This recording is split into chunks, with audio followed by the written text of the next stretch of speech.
Hey, hello. Balik lagi di channel Spoiler Moon. Dan ya, kali ini kita akan lanjutkan lagi untuk spoileran komik Magic Emperor-nya. Sorry banget kalau misalnya hari ini lebih malam ya dari biasanya ya. Jadi memang sebenarnya komik Magic Emperor itu update-nya setiap hari Kamis dan Minggu sore atau malam gitu ya. Jadi yang perlu jadi catatan, ini banyak sekali nih yang tanya di kolom komentar, Bang, Magic Emperor-nya, Bang, Magic Emperor-nya. Jadi jadwal update-nya sudah ada gitu loh, hari Kamis dan Minggu. Update-nya kalau nggak sore ya malam. Jadi kalau misalnya kalian nungguin dari subuh, ya gimana ya? Kadang karena hari Minggu pun itu baru bisa rekaman pagi hari atau malah siang hari. Jadi update-nya pasti kalau nggak sore ya malam gitu. Jadi ya ditunggu aja. Nah kalau misalnya nggak di hari Kamis atau Minggu, ya itu tandanya adalah bonusan gitu. Pas gua lagi slow, pas kerjaan lagi nggak banyak, ya gua kasih bonusan gitu kan. Nah minggu ini belum bisa nih ngasih bonusan karena memang lagi padat banget kerjaannya. Ditambah kemarin gue udah update di komunitas, kalian bisa loh cek-cek informasi tentang apa yang gue lakukan di komunitas. Kemarin gue udah update, gue bilang sorry banget lur, kayaknya hari ini itu update-nya agak mundur, agak terlambat karena gue habis jatuh dari motor. Ada tuh yang tanya, ngapa bang kok bisa jatuh dari motor, gimana ceritanya kayak gitu. Nah gue janji di video ini gue ceritain. Jadi tuh kemarin tuh ya seperti biasa gue berangkat ke sekolah, habis cek suhu itu, terus kemudian ya OTW ke tempat parkiran. Nah sebelum ke tempat parkiran itu ada tuh aula yang sampingnya itu ada lorong, jadi lewat situ pasti. Sayangnya jadi lantainya itu dari semen gitu loh, dari semen yang halus itu loh. Kalau orang Jawa yang rumahnya joglo itu pasti tahu. Jadi sebelum orang-orang mulai berpindah ke tegel, jadi dulu itu rumah-rumah pakainya cor-coran semen yang halus itu loh. Nah di situ tuh kayak gitu lorongnya, lantainya itu kayak gitu. Jadi dasarnya aja udah licin. Lantai semen yang halus itu kan licin buat motor. Nah ini pas di pagi itu tuh habis disiram air. Jadi biar kelihatan lebih sejuk juga kali ya, disiram air sama pak kebunnya, jadi tambahlah lebih licin. Sekedar informasi, gue pakai motor Bison 2014 yang segede gaban itu. Jadi ketika lewat situ oleng dikit, refleks ngerem depan, gue naik gak kenceng, pelan. Tapi karena motornya segede gaban, gue ngebanting, tangan gue kena, lutut gue kena, dan ya semalaman linu-linu gitulah. Jadi kemarin ngetik untuk skripnya itu juga lambat, bahkan kadang sampai pakai tangan satu gitu. Ya gimana lagi, akhirnya motor stang bengkok, T-nya bengkok, harus dilurusin, dibawa ke bengkel. Ya sudahlah, untungnya sekarang udah bisa dinaikin lagi. Dan ya untuk suara gue masih tetap normal kali ya. Oke, itu sedikit cerita kemalangan gue kemarin. Thank you banget untuk yang sudah memaklumi itu, udah ngasih doa juga. Terima kasih, gue seneng banget ada rekan-rekan yang bilang kayak, udah bang istirahat dulu aja, nggak apa-apa kan. Itu menyejukkan hati banget gitu, daripada ada orang yang kayak kalau bang udah ditungguin update tapi ternyata nggak update. Itu ya mohon pengertiannya lah, karena kita nggak tahu kondisi-kondisi seperti ini. Jadi gua sekali lagi ucapin sorry banget kalau misalnya hari ini update-nya ya lumayan malam ya. Menurut gua sih nggak telat-telat banget, karena memang dari awal gua update-nya kalau nggak sore ya malam gitu. Jadi sorry banget kalau misalnya ada yang kecewa. Dan terima kasih untuk yang udah nyawer, yang udah pakai VPN, dan semuanya aja terima kasih banget. Kalau misalnya ada yang mau ikutan nyawer, boleh banget, tinggal klik link yang ada di kolom deskripsi. Ataupun kalau misalnya ada yang mau transfer via bank, juga ada rekening bank BRI. Itu aja sih kali yang mau gue sampaikan di awal ini. Thank you banget udah dengerin curhatan gue. Kita akan masuk ke dalam videonya kali ya, lanjutan part sebelumnya. Kita akan masuk ke part 38, yang mana di sini gue ngambil dari bab 280 sampai dengan 283. Ya, cuma 4 bab karena ya itu tadi alasannya ada di depan. Kalau yang tadi skip putar balik dengerin tuh dari awal. Jadi kali ini ada 4 bab, yang mana di sini kita akan melihat apa yang terjadi pada Cucu dan Tiansang, lalu kemudian Long, siapa itu namanya, dan yang lainnya. Apa yang akan terjadi pada mereka? Yuk kita dengarkan. Tap, tap, tap. Wang Pu Qingtian berjalan maju selangkah demi selangkah. Cucu dan yang lainnya melihatnya dan secara refleks mereka mundur selangkah demi selangkah. Wajah mereka pun tampak serius saat menatap Wang Pu Qingtian. Di belakang ketiga orang ini ada ribuan orang yang saat ini telah terafiliasi dengan masing-masing pilar itu. Maksudnya adalah pilar Menara Huayu, Mansion Tianhe, dan juga Pavilion Qianlong. Namun dari ribuan orang itu, mereka pun secara tidak sadar mundur saat Wang Pu Qingtian semakin mendekat. Hanya karena satu orang, ternyata ribuan orang ini bahkan tidak berani untuk mendekat ataupun memprovokasinya. Melihat ini, di sisi lain, di belakang You Yusan dan juga Yan Bangui, di sana pun ada ribuan orang, dan mereka tetap diam di tempatnya sambil menatap orang-orang ini. Pandangan mereka tentunya penuh dengan ejekan dan penghinaan. Mereka tersenyum seolah-olah sedang melihat kawanan tikus yang ketakutan oleh seekor singa. "Kalian mau mundur seberapa jauh?" kata Wang Pu Qingtian. "Majulah dan berikan Yi Sendan itu, dan aku tidak akan melukai kalian," kata Wang Pu Qingtian sambil tersenyum. Oke, Yi Sendan di sini itu sebenarnya adalah pil tingkat 8 yang disebarkan oleh Dewa Pedang Fang Guibai itu lah ya. Jadi di sini gua akan sebut dia terus Yi Sendan supaya lebih mudah di translating gua kayak gitu ya. Cucu tampak menggertakkan giginya dan merasa bahwa ini hanyalah sebuah penghinaan. Long Xingyun dari Pavilion Qianlong kemudian dia tertawa. "Tuan muda Huang Pu, kamu adalah putra pertama dari gerbang kekaisaran. Bagaimana kamu bisa tidak punya malu dan berniat untuk merebut pil ini dari kami? Kamilah yang menemukannya terlebih dahulu. Jadi kenapa kamu tidak mencari pil yang lain saja?" Long Xingyun, ternyata lidahmu cukup licin juga. Memang benar bahwa gerbang kekaisaran itu cukup besar dan tidak perlu menjarah barang dari tanganmu. Namun jangan lupa, turnamen ini memiliki satu aturan yang jelas. Hukum rimba. Siapa yang kuat maka dialah yang akan berkuasa. Aku memang bisa menemukan keempat pil lainnya, namun aku menginginkan kelima pil itu semuanya. Jadi kalian yang memegang pil Yi Sendan ini, maka aku akan mengambilnya dari tangan kalian. Jadi jika kalian tidak mau terluka, maka majulah dan berikan pil itu. Kalau tidak, maka ini akan menjadi pertempuran besar. Sela Tiansang sebelum Wang Pu Qingtian menyelesaikan kata-katanya. Tiansang segera menghunuskan pedangnya dan membuat semua orang tercengang, karena pedangnya itu tampak seperti memiliki 1000 bayangan. You Yusan dan Yan Bangui bahkan sampai terlihat ketakutan karena hal ini, dan mereka pun hanya bisa menghela nafas dan diam saja.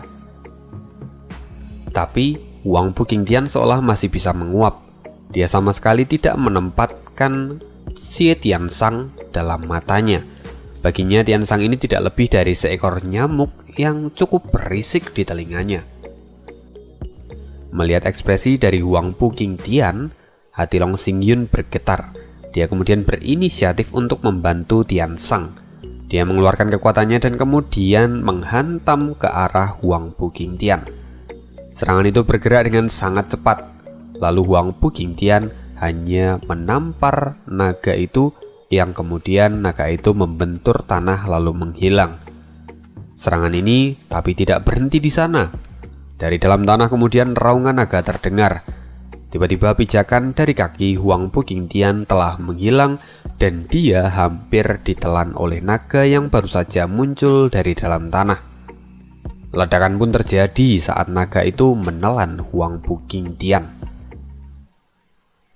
Jika seorang ahli dari tahap surga yang mendalam mengalami apa yang dialami oleh Huang Pu Qingtian ini, dapat dipastikan mereka pasti akan terluka parah atau bahkan hal yang terburuk, mereka akan meninggal di tempat.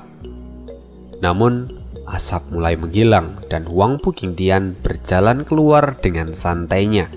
Dia berjalan keluar dengan dilapisi oleh cahaya keemasan dan tidak terluka sedikit pun. Long Xingyun tidak percaya dengan apa yang ia lihat. Malahan, dia kini malah terkena rebound dari serangannya sendiri, sehingga dia pun memuntahkan seteguk darah. Kini organ internalnya pasti sudah terluka karena rebound ini. Tiansang sendiri tidak bisa diam melihat hal ini. Dia segera menikam ke arah bawah dengan pedangnya yang telah ia lapisi oleh cahaya yang menyilaukan. Kekuatan dahsyat melesat ke arah Huang Pu Qingtian. Di kejauhan, para patriark dan juga tetua dari ketujuh pilar tampak mengamati hal ini. Mereka tampak melihat di sebuah layar besar yang mempertontonkan kejadian ini. Di sana tampak sekali kalau Xie Xiaofeng itu begitu gembira karena akhirnya dia melihat anaknya mampu menandingi kemampuannya sendiri. Sekarang, Tiansang telah mewarisi teknik pedang tertinggi yang dimiliki oleh Min Shen Jianhao, yang mana itu membuatnya lebih kuat daripada ayahnya sendiri. Wang Pu Tianyuan memandangnya dengan jijik saat melihat ekspresi dari Xie Xiaofeng. "Kenapa kamu begitu senang, Patriark Xie? Apakah itu karena anakmu berhasil mewarisi teknik terbaik di keluargamu?" "Sayangnya ini terlalu lemah jika dibandingkan dengan teknik tubuh kekaisaran milik kami," kata Wang Pu Tianyuan sambil mengejek Xie Xiaofeng. Mendengar ini, Xie Xiaofeng memerah, kemudian dia menoleh ke arah Wang Pu Tianyuan. "Saya tahu benar kultivasi yang dimiliki oleh gerbang kekaisaran ataupun bakat dari Tuan Muda Huang Pu Qingtian. Namun kali ini mungkin dia akan kesulitan saat menghadapi teknik pedang putra saya. Saya khawatir bahkan mungkin Tuan Muda Huang Pu Qingtian akan mengalami kemunduran karenanya." "Oh, benarkah? Mari kita tunggu dan lihat." Terlihat senyuman tipis misterius muncul dari wajah Huang Pu Tianyuan. Melihat ini, Xie Xiaofeng menjadi tidak nyaman. Dia segera melihat ke sekeliling dan dia menemukan kalau para tetua bahkan tidak terlihat gemetar. Mereka semua tampak tenang seolah-olah mereka sudah tahu akan apa yang terjadi. Sedangkan saat ini di medan pertempuran, Huang Pu Qingtian pun tampak sangat santai meski saat ini pedang yang mengeluarkan aura begitu mengerikan itu tertuju padanya. Saat dia menoleh ke arah Tiansang, dia mengulurkan jarinya dan dengan lembut jari itu menyentuh ujung pedang Tiansang. Segera terjadilah benturan kekuatan yang luar biasa di sana. Seolah-olah dunia itu terbagi menjadi dua bagian karena kedua kekuatan ini. Ledakan pun terjadi, seluruh arena itu hancur dan kemudian cahaya keemasan tiba-tiba muncul di sana. Tiansang yang sebelumnya menyerang dari atas akhirnya terjatuh dan memuntahkan seteguk darah. Dia tampak begitu mengenaskan dan berlutut di tanah. Bagaimana mungkin?" teriak Xie Xiaofeng yang tidak percaya akan apa yang ia lihat ini. Wang Pu Tianyuan tertawa. Inilah kekuatan asli yang dimiliki oleh gerbang kekaisaran. Izinkan aku menceritakan sebuah cerita untuk membuka mata dari Patriark Xie. Bakat yang dimiliki oleh putraku itu jauh di atas bakat dari semua jenius yang ada di sini. Bahkan 5 tahun lalu, putraku telah mengalahkan aku meski aku menggunakan seluruh kemampuanku. Ketika mendengar ini, semua patriark dan tetua yang tidak berasal dari gerbang kekaisaran benar-benar dibuat terkejut. Bagaimana tidak? Wang Pu Tianyuan itu adalah sosok yang dikenal sebagai jenius di angkatannya. Dia adalah orang yang bahkan mampu mencapai titik puncak dari surga yang mendalam. Selangkah lagi mungkin dia bisa mencapai ranah visi dewa, meski itu belum terjadi. Wang Pu Tianyuan adalah orang yang paling kuat di ranah surga yang mendalam di seluruh kekaisaran. Jika monster seperti ini saja bisa dikalahkan oleh Huang Pu Qingtian 5 tahun lalu seperti apa sebenarnya kekuatan Huang Pu Qingtian saat ini? Padahal, kalau diingat lagi 5 tahun lalu itu, Huang Pu Qingtian masih belum mencapai tahap surga yang mendalam. Bahkan rumor mengatakan kalau saat ini, Huang Pu Qingtian itu sudah mampu menguasai niat membunuh, yang bahkan itu hanya bisa dipelajari oleh orang yang telah mencapai tahap visi dewa. Mengaitkan semua fakta ini, para patriark mulai tampak suram. Mereka mulai berpikir bahwa ini semua akan sia-sia untuk melawan Huang Pu Qingtian. Tidak ada cara lagi untuk mengalahkan Huang Pu Qingtian saat ini. Jauh di dalam hati Huang Pu Tianyuan, sesungguhnya dia juga mengutuk anaknya sendiri karena bakatnya yang terlalu berlebihan. Sejak dia dikalahkan putranya sendiri 5 tahun lalu, para tetua mulai menaruh perhatian pada Huang Pu Qingtian. Dan sejak saat itu, posisinya untuk menjadi patriark pun mulai goyah. Pernah terbersit di kepalanya sendiri untuk menyingkirkan putranya itu. Namun, jika dia melakukannya, maka para tetua tidak akan tinggal diam dan justru itu akan berakhir buruk baginya sendiri. Karena itu dia menjadi lebih frustasi karena apa yang ia rasakan saat ini. Sampai saat Zhuo Fan kembali muncul, Wang Pu Tianyuan mulai berharap supaya Zhuo Fan itu bisa mengalahkan putranya. Bahkan jika mungkin, dia ingin kalau Zhuo Fan itu membunuh putranya. Jadi dengan begitu posisinya sebagai patriark tidak akan terancam. Ya, jadi mari kita lihat apakah doa orang tua itu akan bekerja atau tidak. Jujur saja, Huang Pu Tianyuan sesungguhnya sangat iri pada putranya ini. Hingga niat membunuhnya pun sesekali bocor saat dia menatap putranya sendiri meski itu hanya sedikit. Di sisi lain, Huang Pu Qingtian menatap Tiansang dan dia tampak tersenyum. Menarik, rupanya kamu bisa berkembang dalam waktu beberapa hari. Kamu jauh lebih baik daripada perkiraanku. Jika yang kamu lawan adalah 2 orang di belakang itu, mungkin kamu bisa membunuh mereka dengan begitu mudahnya. Tapi sayang, kamu melawanku. Bagaimana jika aku memberikan sebuah penawaran padamu? Saat ini aku tertarik padamu. Jadi beralihlah ke sisiku dan jadilah bawahanku. Aku pasti akan menjadikanmu salah satu tangan kananku dan aku tidak akan pernah berlaku buruk padamu di masa depan. Mendengar ini tentu semua orang terkejut karena Huang Pu Qingtian itu mengajak Tiansang dengan begitu terang-terangan. Namun Tiansang pun menjawab, "Aku adalah putra dari Mansion Jianhou. Raga dan jiwaku adalah milik mereka.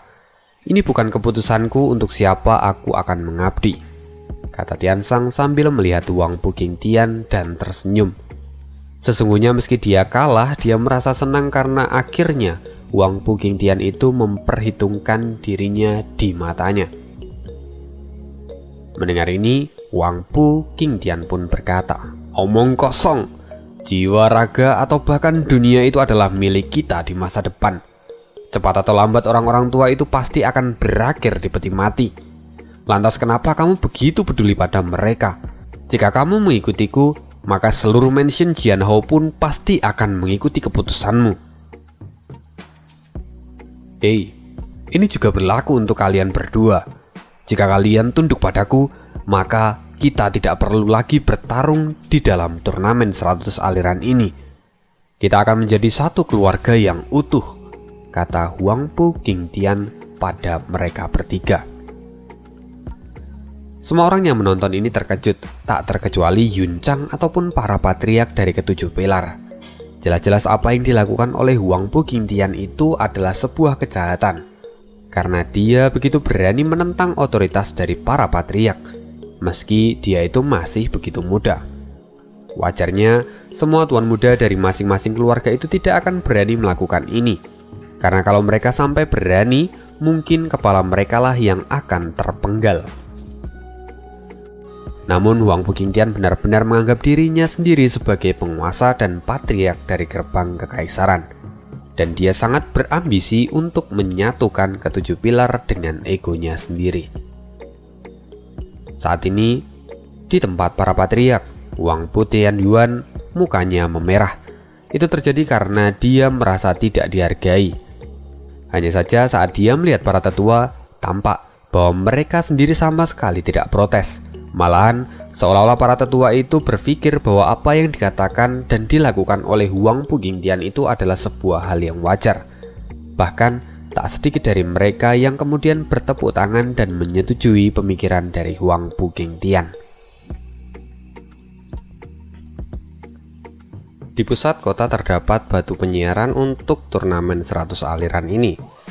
Begitu Huangpu Qingtian merekrut ketiga naga lainnya, semua orang terperangah, terutama Yun Chang. Wajahnya langsung memucat dan tangannya pun dipenuhi oleh keringat dingin.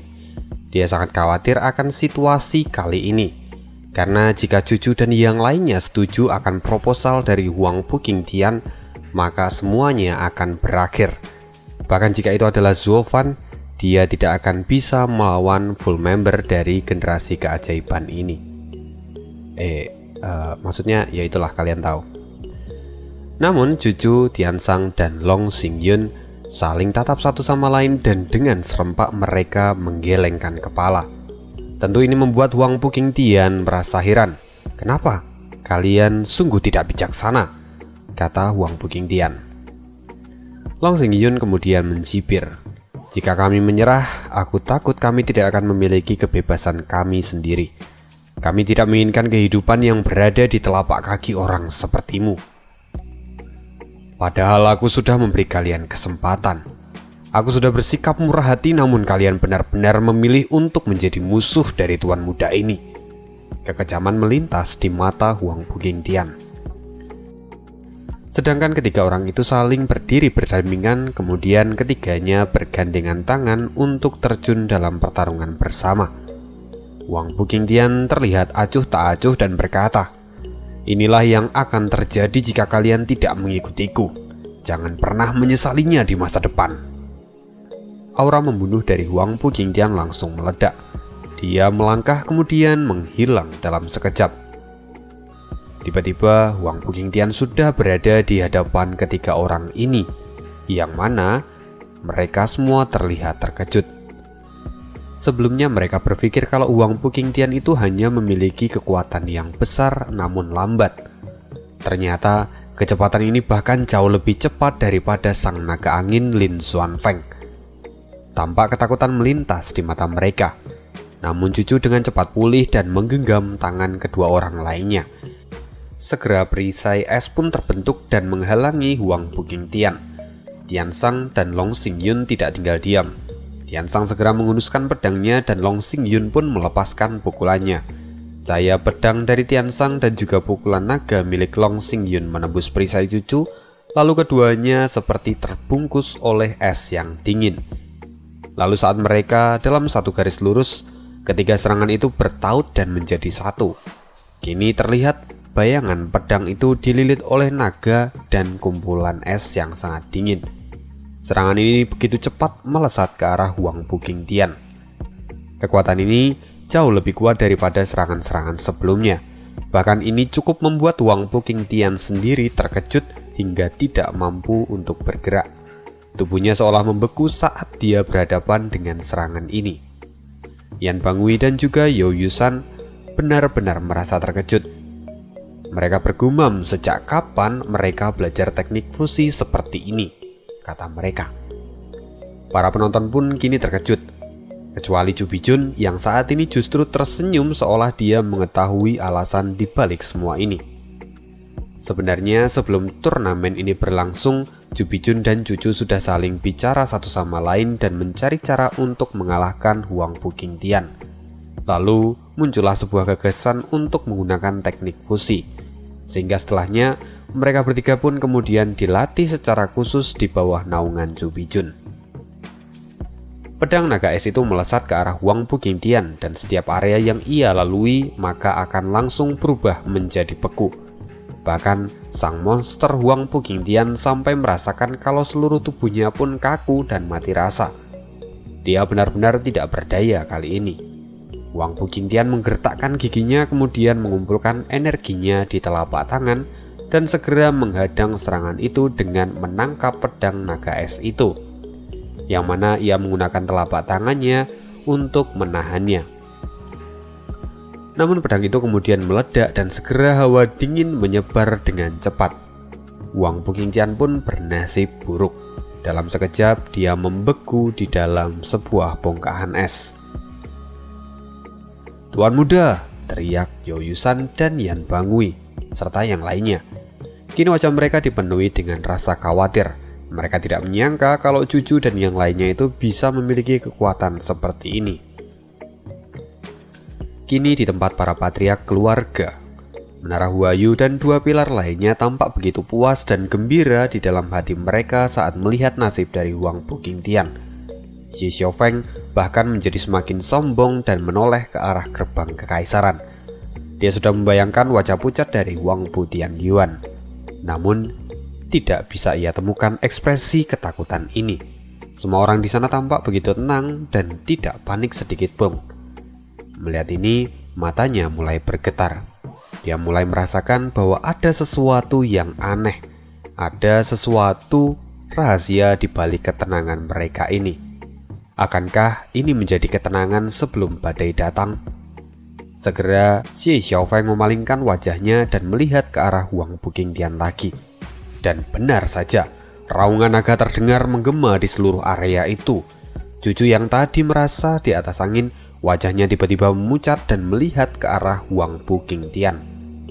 Segera sisik emas tampak muncul di kulit Huang Buqingtian dan dalam sekejap, naga emas yang begitu luar biasa besar keluar dari bongkahan es itu, lalu kemudian dia terbang ke langit. Saat naga itu sampai di titik tertentu, dia pun kemudian kembali dan menabrak bongkahan es yang memenjarakan Huang Buqingtian. Suara naga terdengar menggelegar. Perlahan, Huang Buqingtian pun keluar dari kepulan asap yang ada di sana. Dan kulitnya saat ini tampak seperti diselimuti oleh sisik-sisik naga. "Apa yang sebenarnya terjadi?" kata Long Xingyun yang tampak terpana ketika melihat Huang Buqingtian sama sekali tidak terluka dan masih segar bugar. Huang Buqingtian tersenyum. Dia kemudian berkata, "Sepertinya aku harus memuji kalian bertiga. Teknik fusi ini cukup hebat, bahkan sampai bisa mengikat kakiku untuk beberapa detik. Sayangnya, jika serangan kalian ini kalian peruntukkan untuk manusia, maka mereka pasti akan mati. Tapi, kalian berada di hadapan raja di masa depan. Lebih baik kalian tidak melakukan hal-hal yang tidak berguna seperti ini," kata Huang Buqingtian dengan niat membunuh yang mengalir deras dari tubuhnya. Mereka bertiga segera berkumpul lagi, namun itu tidak sempat. Dalam sekejap Huang Buqingtian menggetarkan tanah dan memberikan aura yang begitu menekan. Teknik tubuh ke-9 Naga King Kong, Cakar Naga. Serangan dari Huang Buqingtian seolah jatuh dari langit dan menghakimi Cucu Tiansang serta Long Xingyun. Segera tanah retak dan meninggalkan kawah berdiameter 100 meter. Sebelum perisai es dari Cucu melindungi mereka, semuanya hancur. Tampak Cucu dan yang lainnya tidak bisa bangun. Mulut mereka pun tampak berdarah-darah. Ini adalah kekuatan sejati dari Sang Naga Kaisar. Kekuatan yang sungguh mendominasi. Meski Cucu dan yang lainnya sudah bekerja sama, namun toh ternyata mereka bahkan tidak berkutik sama sekali melawan sang naga kaisar. Tampak wajah Huang Buqingtian begitu dingin. "Sekarang serahkan Yi Sendan. Kalau tidak, aku akan membunuh kalian semua dan mencari satu persatu di antara mayat kalian." Mendengar ini, ribuan orang gemetar ketakutan, seolah keberadaan mereka itu hanya seperti tikus di depan seekor singa yang buas.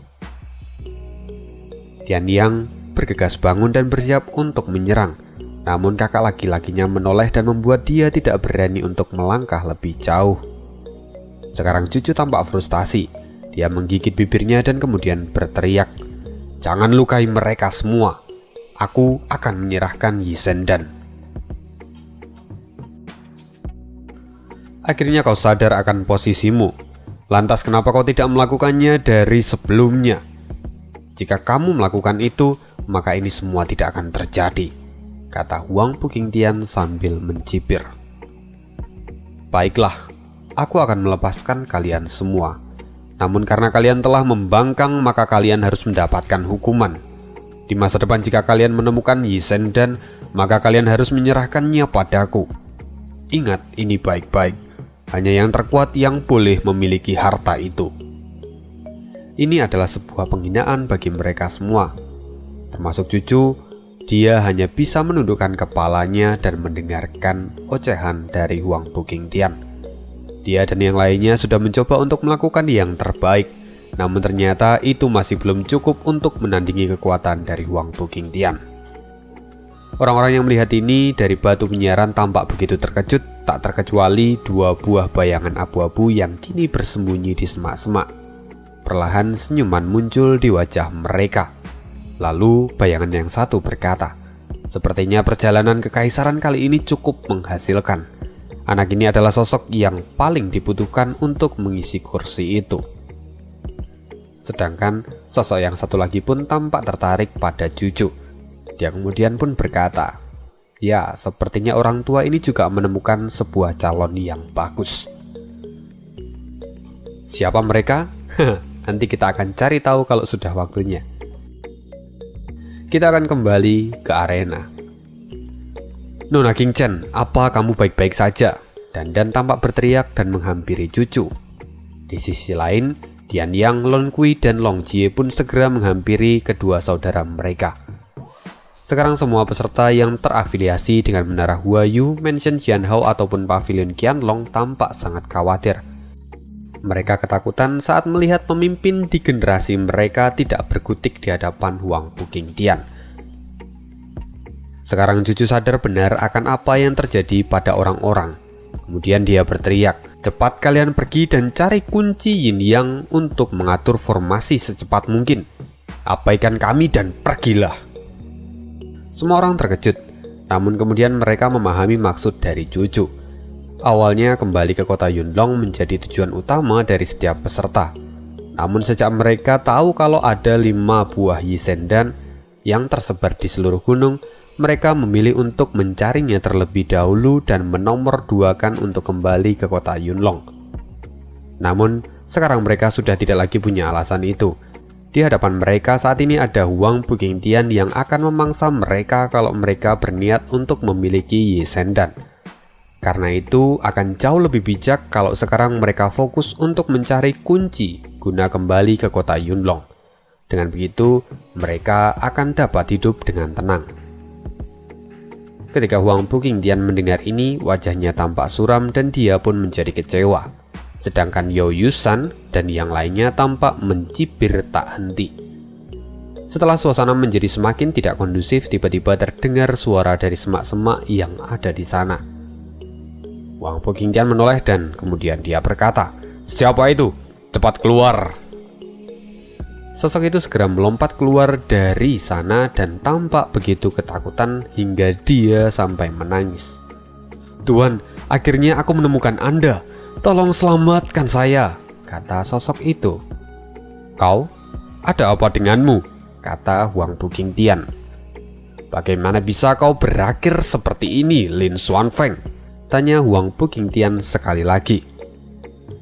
Orang-orang di sana pun tak ubahnya seperti Huang Buqingtian. Mereka semua terpana ketika melihat Lin Xuanfeng yang begitu buruk saat ini. Cucu sendiri tahu sekuat apa Lin Xuanfeng itu. Meski dia telah kehilangan satu kakinya, namun bagaimana bisa dia berakhir seperti ini? Apakah dia benar-benar sang naga angin puyuh Lin Xuanfeng? Lin Xuanfeng kemudian merengek, "Tuan, tolong selamatkan aku. Selamatkan aku dari orang itu." "Siapa yang kau maksud?" kata dua orang lainnya. Namun Wang Buqingtian samar-samar bisa menyadari siapa penyebab semua ini. Dia segera menggunakan kesadaran ilahinya dan mencari sosok yang ada di sekitar sana. Namun nihil, yang ia temukan hanyalah binatang buas dan bukan Suofan. Mata Wang Buqingtian memerah dan kemudian dia menampar Lin Xuanfeng di hadapan semua orang. "Kenapa kau begitu ketakutan? Anak itu sama sekali tidak ada di sini. Apa kau benar-benar sudah gila?" "Apa? Dia tidak mengikutiku. Tapi 10 hari lalu jelas-jelas aku mendengar kalau dia ingin memenggal kepalaku," kata Lin Xuanfeng sambil gemetaran. Tapi setelah dia memikirkan untuk beberapa saat, dia kemudian menghela nafas. Jika Suofan tidak datang, maka itu tandanya dia bisa hidup bebas. Di kejauhan, Lin Rufeng yang adalah ayah dari Lin Xuanfeng menjadi sangat geram. Wajahnya sampai berwarna biru karena menahan amarahnya. Dia tidak tahu lagi di mana dia harus meletakkan wajahnya saat ini. Padahal semula Lin Rufeng mengizinkan anaknya itu ikut serta supaya dia itu sedikit memperbaiki nama buruk yang telah ia buat. Tapi ternyata kali ini pun dia justru lebih mencoreng nama dari Mary Woods. Ini benar-benar memalukan, pikir Lin Rufeng.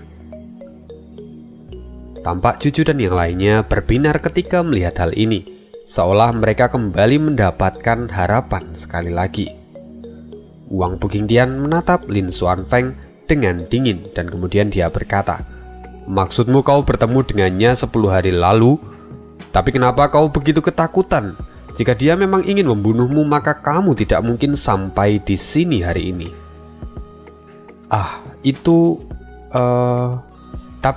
Tapi aku benar-benar telah mendengar suaranya. Dia berteriak kalau dia mau memenggal kepalaku," kata Lin Xuanfeng seperti orang bodoh. "Apa? Suara? Hanya karena suara kau menjadi setakut ini? Kau benar-benar tidak berguna," teriak Wang Buqingtian. Semua orang di kubu Wang Buqingtian pun merasa bahwa ini sebuah penghinaan. Mereka menatap Lin Xuanfeng dengan tatapan jijik. Bahkan tak jarang di antara mereka pun menertawakannya. Di tempat para patriark pun, Lin Rufeng benar-benar kehilangan mukanya. Dia merasa sangat malu, seolah-olah dia telah gagal dalam mendidik anaknya sendiri. Lin Xuanfeng sekarang merasakan bahwa banyak tatapan mata yang memandangnya dengan jijik. Dia kemudian membentak, "Apa yang kalian tertawakan? Kalian akan merasakan ini jika kalian berada di posisiku. Lihat saja, jika kalian sampai berbalik dan lari ketakutan, aku akan menertawakan kalian semua." "Anak itu memang menakutkan, aku akui itu," kata Yo Yusan. "Bahkan aku tidak akan berani melawannya sendirian. Tapi meski begitu, lihatlah dirimu yang begitu menyedihkan ini," tambahnya yang kemudian diejek oleh Yan Bangui. Keduanya pun kemudian menertawakan kawannya sendiri. Lin Xuanfeng menjadi sangat marah. Wajahnya pun memerah dan berteriak, "Jika kau tahu betapa berbahayanya situasi yang aku hadapi, kau tidak akan berani tertawa seperti ini. Orang itu benar-benar mengerikan. Kami terpisah lebih dari 2 gunung, tapi dia bisa menyerangku dalam sekejap, hingga aku kehilangan telapak tanganku. Jika kalian yang mengalami ini, apa kalian masih akan tetap berdiri dan menantangnya?" Tawa mereka hilang dalam sekejap setelah mendengar apa yang dikatakan oleh Lin Xuanfeng. Pandangan mereka pun berubah menjadi suram saat melihat bahwa Lin Xuanfeng telah kehilangan 1 telapak tangannya. Kini mereka mulai berpikir, bagaimana itu bisa terjadi? Wang Buqingtian tidak bisa percaya begitu saja. Namun kemudian dia meraih pergelangan tangan Lin Xuanfeng dan berkata, "Maksudmu Dia bisa mengambil telapak tanganmu meski kalian terpisah sangat jauh. Benar, itu terjadi dalam waktu yang sangat singkat. Saat aku hendak memukul salah satu wanita dari pihak Zovan, tiba-tiba saja tanganku menghilang. Dan setelahnya, aku bisa mendengar suara teriakan dari anak itu yang bahkan sampai menggetarkan seluruh gunung. Tampak keringat dingin mengucur di dahi Lin Xuanfeng. Mendengar ini semua orang terbungkam dan tidak bisa berkata apa-apa. Sekarang tidak ada lagi yang berani menertawakan Lin Xuanfeng. Bagaimana bisa anak itu mengambil telapak tangan Lin Xuanfeng meski terpisah sangat jauh, pikir Wang Pu Qingtian. Dia juga mulai merasa bahwa Zovan bukanlah manusia. Itu bukanlah kemampuan dari seorang manusia. Wang Pu Qingtian menyipitkan matanya dan melihat ke arah cucu. Kalian carilah anak itu, temui dia dan katakan, aku Wang Pu Qingtian akan menunggu 10 mil ke arah timur dari tempat ini. Jika dia menginginkan Yi Shendan milikku, suruh dia datang dan menemuiku secara langsung. Aku ingin melihat kemampuannya ini. Setelah mengatakan itu, Wang Pu Qingtian pun kembali berbalik dan meninggalkan tempat itu. Tampak sekali ada ketertarikan dan juga kemarahan di wajah Wang Pu Qingtian. Ini membuat semua bawahannya menjadi gemetar ketakutan. Namun kemudian mereka pun pergi mengikutinya. Cucu dan yang lainnya sadar akan apa yang terjadi.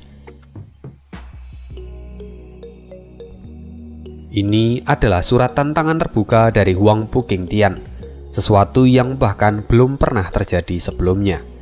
Bahkan Tiansang merasa sangat cemburu pada Zovan kali ini, karena keberadaan Zovan itu benar-benar diakui oleh Wang Pu Qingtian yang terus ia kejar selama bertahun-tahun.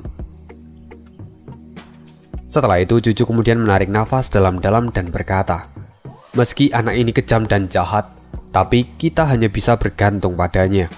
Maka semuanya ikuti perintahku. Temukan Zovan dan segera laporkan padaku. Beritahu dia akan semua yang terjadi ini. Baik, jawab semua orang itu. Kita akan berpindah lagi. Di dalam hutan yang rimbun tampak sekelompok orang berjalan dengan santai sambil berbincang-bincang, bahkan mereka tertawa. Seolah-olah mereka itu lupa kalau tempat ini adalah hutan Raja Binatang yang sangat berbahaya. Tampak di depan mereka semua ada seorang pemuda yang memimpin rombongan itu sambil menguap. Pemuda ini tampak begitu bosan karena tidak ada satupun binatang iblis yang mau mendekatinya. Karena inilah mereka dapat berjalan dengan begitu santai. Siapa pemuda ini? Ya, siapa lagi kalau bukan Zovan. Zovan mengambil komando penuh dan memimpin mereka semua dalam perjalanan ini. Sebenarnya Zovan itu sangat malas mengurusi bayi-bayi seperti rombongan ini. Mereka kebanyakan hanya berasal dari keluarga kelas 2 dan sangat lemah. Beberapa kali dia bahkan ingin membuang mereka, namun Yunhai dan Ning Er menghentikannya. Jiwa patriotisme dari Yunhai terus ia bangun sejak bersama dengan Zantian. Maka itu membuat dia tidak mengizinkan Zovan meninggalkan orang-orang ini.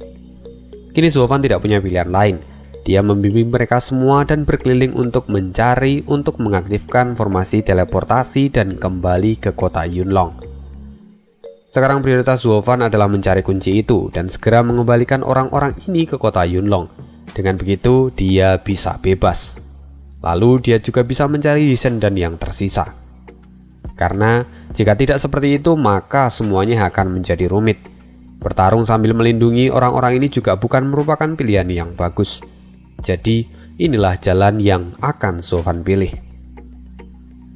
Sayangnya setelah berkeliling selama 5 hari penuh, dia belum menemukan kunci yin yang itu, atau bahkan dia juga belum menemukan tempat di mana gerbang teleportasi yang ada di gunung ini. Perlahan Zovan mulai frustasi. Saat dia mendengar para cecunguk di belakangnya mengobrol, dia menjadi semakin kesal. Jangan hanya bicara omong kosong, perhatikan sekelilingmu dengan baik. Kalian harus segera menemukan kunci yin yang dan gerbang teleportasi secepatnya, atau aku akan membuang kalian ke sarang binatang iblis. Baik, jawab semua orang itu dengan ketakutan. Zovan saat ini tampak marah dan dia benar-benar ingin membuang orang-orang ini. Namun saat dia melihat Ning Er yang juga ada di sana, Tiba-tiba hatinya pun melembut. Dia pun mengurungkan niatnya itu. Dia sendiri bahkan heran, sejak kapan dia menjadi selembek ini. Bahkan amarahnya langsung padam saat dia melihat Ning Er. Ya, kalau dari ciri-cirinya sih kayaknya Zofan ini kena semar mesem gitu ya. Ya, dia begitu nurut dengan Ning Er ini. Kenapa ya? Oke, lanjut. Kak Zofan panggil Ning Er. "Ambillah ini, tolong jangan marah-marah," kata Ning Er sambil tersenyum. "Siapa yang marah? Aku tidak marah sama sekali," kata Zofan sambil tersenyum. Melihat Zofan yang tidak berkutik di hadapan Ning Er, Yunhai hampir tidak bisa menahan tawanya. Dia tidak menyangka kalau Zofan akan selembut ini pada Ning Er. Meski sebenarnya Zofan itu adalah orang yang begitu tidak sabaran dan kejam. Memikirkan kekejamannya di masa lalu saat Zofan sedang melatihnya, dia kemudian bergidik dan tidak mau lagi mengingatnya. Setelah itu tiba-tiba terdengar suara dari semak-semak. Zofan segera menoleh dan berkata, "Siapa di sana? Cepat keluar atau kau akan mati." "Ah, saudara Zuo, ini aku, tenanglah." Terdengar suara yang familiar. Itu adalah Dong Xiaowan yang kemudian keluar dari rumput bersama dengan kakaknya Dong Tianba. Melihat mereka berdua, Zofan tidak terlalu tertarik. Namun Ning Er segera berlari dan menyambut mereka. "Saudari Wan Er, hebat sekali, kalian baik-baik saja." Xiaowan mengangguk dan tersenyum. Kemudian dia melirik ke arah Zofan, tapi sama sekali Zofan itu tidak melihatnya. Dia hanya bisa menghela nafas dan memendam kekecewaannya di dalam hati. "Apa kalian tidak bertemu dengan yang lainnya? Kalau memang tidak, bergabunglah saja bersama kami. Di sini ada juga orang-orang cacat, lemah, orang tua, hamil dan menyusui," kata Zofan sambil menunjuk orang-orang di belakangnya. Mendengar ini, Ning Er dan juga Dong Xiaowan tidak bisa menahan tawanya. Mereka tertawa lepas saat mendengar candaan dari Zofan. Ning Er kemudian menyeka air mata di mata kanannya yang keluar karena tidak bisa menahan tawanya, dan kemudian dia berkata, "Kak Zofan, bagaimana bisa kamu menyebut kami begitu? Kami memang lemah, tapi itu karena kami dikepung oleh lebih dari 1000 orang. Zofan menatap Ning Er. "Tapi memang kalian terlalu lemah. Bahkan kamu tampak lebih lamban sekarang. Kenapa? Apa kamu hamil?" kata Zofan. "Hah? Bukankah ini salahmu? Aku tidak melamban. Kamu saja yang menjadi terlalu kuat. Kamu yang memberikan kami kenyamanan. Jadi kami pun menjadi jauh lebih santai saat bersamamu," kata Ning Er sambil tersenyum. Zofan sendiri entah bagaimana tidak bisa marah setelah mendengar alasan dari Ning Er. Dan anehnya, dia dengan mudah menerima itu sebagai gurauan. Melihat dua orang ini, Xiaowan tampak iri karena melihat Ning Er bisa bercanda dan mendapatkan perhatian dari Zofan. Dong Tianba melihat adiknya itu, kemudian segera dia mengalihkan pembicaraan. "Saudara Zhou, sebenarnya kali ini aku datang karena perintah dari Patriark Cucu." "Cucu? Kenapa?" kata Zofan. "Sebenarnya ini bukan perintah murni dari Patriark Cucu. Namun, ini sebenarnya adalah tantangan dari Huang Buqing Tian. Dia meminta Nona Cucu untuk mencarimu dan memberitahu kalau saat ini Huang Buqing Tian memiliki Yi Sendan. Dan jika kamu menginginkannya, maka kamu harus datang dan menemuinya untuk bertarung dengannya," kata Dong Tianba. "Jadi anak itu menungguku? Dia ingin menantangku duel?" kata Zofan dengan sedikit keheranan. Namun Dong Tianba mengangguk dan membenarkan kata-kata Zofan. "Konyol sekali. Apakah dia benar-benar mau menungguku? Oh, tapi oke, ini menjadi sebuah kesempatan yang menarik. Aku hanya harus pergi untuk mengumpulkan 3 pil lainnya dan menemukan kunci Yin Yang. Setelah itu aku akan pergi menemuinya dan mengambil pil yang terakhir," kata Zofan sambil tersenyum. Zofan kemudian menoleh ke belakang dan berkata, "Sekarang kita tidak punya banyak waktu untuk disia-siakan. Kalian mulailah berpencar dan temukan kunci Yin Yang, dan yang paling penting, temukan juga Yi Sendan. Jika kalian menemukan lokasinya, maka aku akan memberikan hadiah pada kalian." Wah, Semua orang di sana tampak bersamaan dan berteriak. "Tunggu, saudara Zuo!" Tiba-tiba Dong Tianba menghentikan Zuo Fan.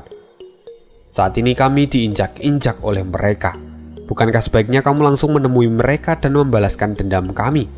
kata Dong Tianba dengan wajah yang kurang menyenangkan. "Bodoh, apa kau lupa siapa aku? Aku tidak peduli dengan rasa malu kalian. Aku akan mendapatkan keuntungan sebanyak-banyaknya dan akulah yang akan berdiri di panggung terakhir. Saat ini aku akan mencari harta lainnya dan menyisakan hidangan terbaik untuk terakhir," kata Zuo Fan sambil tertawa. Semua orang yang ada di sana pun tertawa setelah mendengar ucapan dari Zuo Fan. Memang rumor yang beredar tentang naga yang melonjak dan Raja Iblis itu tidak salah sama sekali. Kini mereka dapat menyaksikan betapa busuknya Zuo Fan. Namun di balik itu semua, mereka pun sangat bangga pada Zuo Fan. Dia adalah orang yang patut untuk dikagumi, dan dialah si Raja Iblis Zuo Fan. Dong Tianba tidak bisa berkata apa-apa lagi.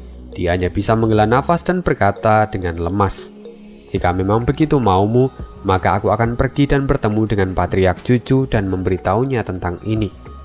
Setelah itu Dong Tianba berbalik dan bermaksud untuk pergi. "Tunggu, jika memang Wang Puking Tian ingin bertarung denganku, kenapa dia meminta kalian untuk mencariku? Apa kalian telah menjadi sekutu dari bocah bau itu?" kata Zuo Fan dengan sedikit kecurigaan di matanya. Setelah itu Dong Tianba menghela nafas dan menceritakan seluruh cerita yang telah mereka alami. Dan saat mendengar ini, wajah Zuo Fan perlahan mulai menjadi lebih suram dan dia pun mulai memikirkan ulang tindakan yang akan ia ambil. "Baiklah, jika memang bocah itu ingin berurusan denganku, maka aku tidak akan punya alasan lain untuk menghindarinya. Beraninya mereka menyentuh barang-barangku, maka mereka harus siap membayar dengan harga yang mahal." Mata Zuo Fan memadat dan amarah terpancar jelas dari matanya. Dong Tianba yang sebelumnya lesu karena Zuo Fan telah menolak permohonannya, kini tampak menjadi bersemangat setelah mendengar apa yang baru saja Zuo Fan katakan. Oke, sekian dulu spoileran kali ini. See you again di next video. Thank you banget untuk semua doa-doa kalian. Terima kasih untuk support kalian, partisipasi kalian semuanya. Kalian luar biasa. Thank you banget. Ya, sampai jumpa di video berikutnya di hari Minggu. Bye bye.